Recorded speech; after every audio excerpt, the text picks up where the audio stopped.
신경 회복에 도움되는 방법. 그래서 무리한 운동이나 무거운 들기 피하기 하는데 요거는 좀 GPT 설명이 잘못됐는데 저는 한 일주일 있으면 그냥 특히 젊은 분들 같은 경우는 헬스장 가라 그래요. 운동 다 하시고. 왜냐면 인공 디스크가 원래 그렇게 사용하기 위해서 개발된 수술이거든요. 거기서 이제 환자분들이 자꾸 인공 디스크 선호도가 높아지고 있어요. 안녕하세요. 가자연세병원 척추정형외과 전문의 박상준입니다. 오늘 케이스는 40대 중반 여성 환자분이고요. 갑자기 팔이 들어올리는 힘이 빠지는 증상으로 MRI 찍으셨고 검사 결과 경추 5번, 6번에 추간판 탈출증이 있어서 경추 척수증까지 진행돼서 인공디스크 치환 수술을 권유받은 사례입니다. 환자분 입장에서 AI에게 할 만한 질문을 직접 던져보고 제가 답변 내용을 이게 정말 전문의 입장에서 맞는 내용인지 팩트체크를 한번 해보는 시간을 갖도록 하겠습니다. 저는 46대 여성인데요. 예전부터 목 디스크 있다는 얘기는 들었는데 좀 참고 지내고 있었다가 갑자기 오른팔에 힘 빠지면서 팔이 안 올라가고 손가락 저림까지 좀 심해졌어요. 목 디스크가 갑자기 이렇게 심해질 수도 있는 건가요? 왜 이런 증상이 생기는 건지 궁금합니다. 라고 이제 환자 입장에서 이렇게 질문을 해보면은 이제 GPT 답변이 이렇게 나옵니다. 네, 목 디스크 갑자기 심해질 수 있습니다. 목 디스크는 디스크가 튀어나와서 신경을 압박하는 질환인데 더 돌출되거나 염증 심해지면 증상이 급격히 악화될 수 있습니다. 오른팔 힘 빠지는 거는 목에서 팔로 가는 운동신경이 눌려서 발생하는 거, 이것도 맞고요. 팔이 잘 안 올라가는 거, 어깨 근육을 움직이는 신경이 압박받아서 일종의 마비가 온 거 맞고, 손가락 저림도 감각신경이 눌려서 발생한다. 이것도 맞는 설명이네요. 되게 일반적으로 일반 환자분 입장에서도 잘 설명을 한 것 같습니다. 제가 팔을 들려고 해도 힘이 안 들어가는 상황이에요. 병원에서는 팔 마비 증상으로 수술을 고려하는 게 좋겠다고 했는데 수술을 꼭 해야 하는 걸까요? 수술하지 않으면 어떻게 되나요? 근력 마비가 확인된다면 수술을 적극적으로 고려해야 되는 경우가 많습니다. 이것도 맞는 설명이고요. 저도 이렇게 설명드려요. 근력 저하가 있다고 다 수술해야 되는 건 아닙니다 라고 설명을 드리고, 근데 아무래도 MRI상 근력 저하의 원인이 정말 뚜렷하게 보일 정도로 목에 있는 신경 기둥이 정말 눌리는 게 확인이 되면은 좀 적극적으로 고려하는 경우는 많습니다. 정확하게 설명을 해주는 것 같고요. 수술을 고려해야 되는 경우를 여기 설명해놨는데 팔이나 손에 근력 저하가 있는 경우, 마비가 있는 경우, 시간이 지나도 근력이 회복되지 않는 경우, 신경 압박 매우 심한 경우, 이건 MRI 통해서 확인해 볼 수 있겠죠. 통증이 너무 심해 일상생활 어려운 경우, 아파서 못 드는 것이 아니라 힘이 없어서 못 드는 것이라면 의미가 다릅니다. 이 팔, 어깨를 드는 이 근력과는 사실은 그건 4, 5번에 있어요. 4, 5번 그 경추 디스크에 있는 신경인데 대부분 5, 6번 디스크가 심하게 터진 경우 팔 못 올리시는 분들 많거든요. 근데 환자분들이 이거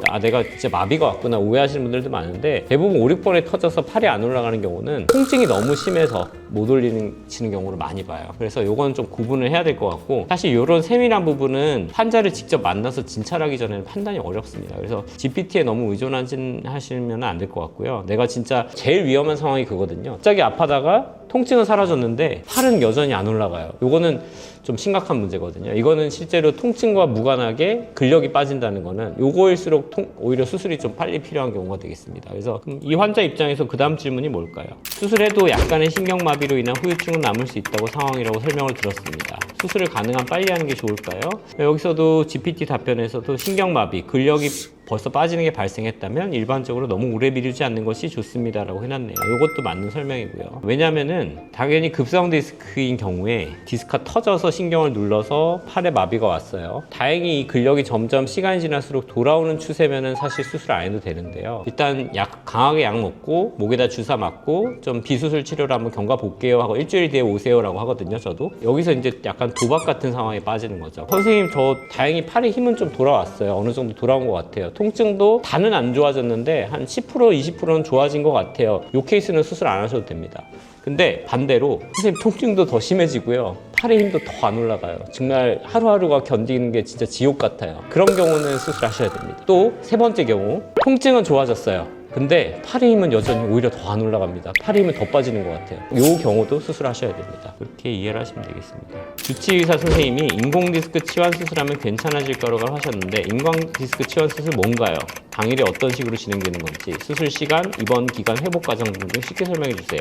제가 일단 GPT 답변 있기 전에 설명드리면 인공디스크 치환 수술은 쉽게 말해서 그 해당 부위 디스크 터진 부분을 디스크를 전부 다 긁어내고요. 그럼 제거하니까 신경 눌리는 부분 다 해소되겠죠? 근데 이제 뼈와 뼈 사이 완충작용하는 디스크가 그 부분 디스크가 사라졌으니까 뭔가를 대신할 물건이 있어야 될 거 아니에요. 그 부분을 인공디스크라는 제품으로 이제 교체하는 과정입니다. GPT에서 얘기해놨네요. 인공디스크 치환 수술은 목 디스크 제거한 뒤에 그 자리에 인공 디스크 넣어 목의 움직임을 최대한 유지하는 수술입니다. 이게 정확한 설명 맞고요. 쉽게 말하면 나쁜 터진 디스크 제거하고 눌린 신경 풀어주고 원래 있던 그 디스크 자리가 비어있기 때문에 빈 공간에 움직일 수 있는 인공관절 같은 인공 디스크를 넣는 수술입니다. 라고 잘 설명해놨고요. 수술 당일은 어떻게 진행되나요? 라고 했는데 병원 도착 준비, 전신 마취 준비하고 인공 디스크는 부분 마취로 어렵습니다. 제가 부연 설명을 해드리면 내시경 수술도 하시면 안 됩니다. 너무 위험합니다. 환자분들 가끔 뭐 부분 마취 안 되냐 이렇게 물어보시는 분들 많은데 일단 수술 진행 과정 자체가 부분 마취로는 너무 위험하고요. 환자를 완전히 무의식 상태로 만든 사람의 수술을 해야 수술도 더 잘 되고 목 앞쪽 피부 절개, 디스크 제거 이번에 새로 급성으로 터진 디스크뿐만 아니라 이왕 청소하러 들어갔는데 오래된 디스크 막 석회 찌꺼기들도 골극이라고 남아있는 경우도 많아요. 그런 거 다 제거해드려야겠죠. 이제 여기서 이제 수술 결과의 차이는 나타납니다. 얼마나 의사가 꼼꼼하게 디스크뿐만 아니라 주변에 이제 오래된 석회 찌꺼기도 다 제거하느냐에 따라서 결과도 좀 달라질 수 있고요. 그 다음 인공 디스크 삽입하는 과정 맞고 회복실 이동해서 마취에 깨어난 후 병실 복귀하는 과정 맞습니다. 수술 시간 얼마나 걸리나요? 실제 한마디 기준으로 1시간에서 2시간 맞습니다. 입원 기간 2박 3일에서 4박 5일 맞습니다. 저는 보통 한 30, 40대 분들은요 수술하고 다음날 퇴원한 분들도 있고요.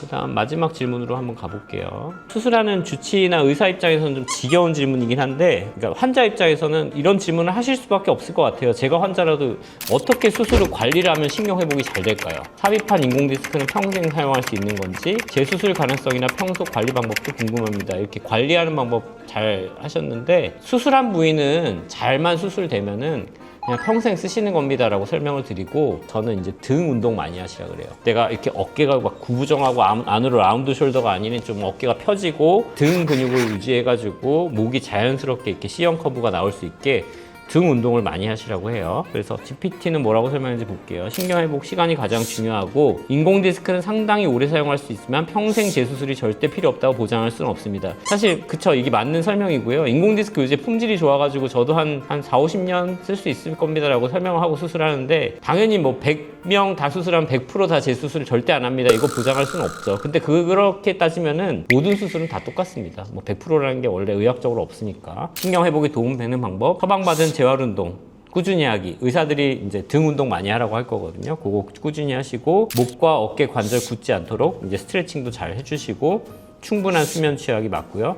금연도 굉장히 중요합니다. 오히려 환자분들 중에 술 먹어도 되냐고 물어보시는 분들 많은데 저는 뭐 술은 뭐 한두 잔 하실 수 있다고 봐요. 근데 금연하는 거는 좀 신경 회복에 치명적으로 직접 연관이 되기 때문에 신경으로 가는 혈류를 완전히 다 방해하기 때문에 특히 마비 오셨던 분들은 담배 계속 피시면은 수술을 아무리 잘해놔도 돌아오는 기간이 뭐 2, 3개월이면 될 게 막 1년, 2년 길어져요. 그렇기 때문에 꼭 금연하셔야 되고 당뇨 있다면 혈당 조절 잘하는 거 되게 중요하고요. 왜냐면 사실 당 자체가 신경 입장에서는 독입니다. 독. 당뇨가 결국 몸에 혈중 당 수치가 계속 올라와 있는 걸 우리가 당뇨병이라고 하잖아요. 그래서 당뇨 있는 분들이 좀 당뇨 없는 분들에 비해 똑같은 수술 후에 결과가 조금 안 좋습니다. 그래서 무리한 운동이나 무거운 들기 피하기 하는데 요거는 좀 GPT 설명이 잘못됐는데 저는 한 일주일 있으면 그냥 특히 젊은 분들 같은 경우는 헬스장 가라 그래요. 운동 다 하시고 왜냐면 인공 디스크가 원래 그렇게 사용하기 위해서 개발된 수술이거든요. 목을 굳이 고정시켜 놓지 않아도 그래서 보호대도 인공 디스크는 일주일이면 풀르고요. 거기서 이제 환자분들이 자꾸 인공 디스크 선호도가 높아지고 있어요. 이번 시간 이렇게 마무리하고요. 오늘 케이스처럼 팔에 힘이 빠지는 마비 증상 나오는 이 목 디스크 환자분들한테는 이런 질문 해보실 수 있고 GPT가 어떤 요즘에 답변을 해주는지를 좀 보고 제가 전문의 입장에서 부연 설명을 드리는 시간을 가졌습니다. 이번 시간 마치겠습니다. 감사합니다.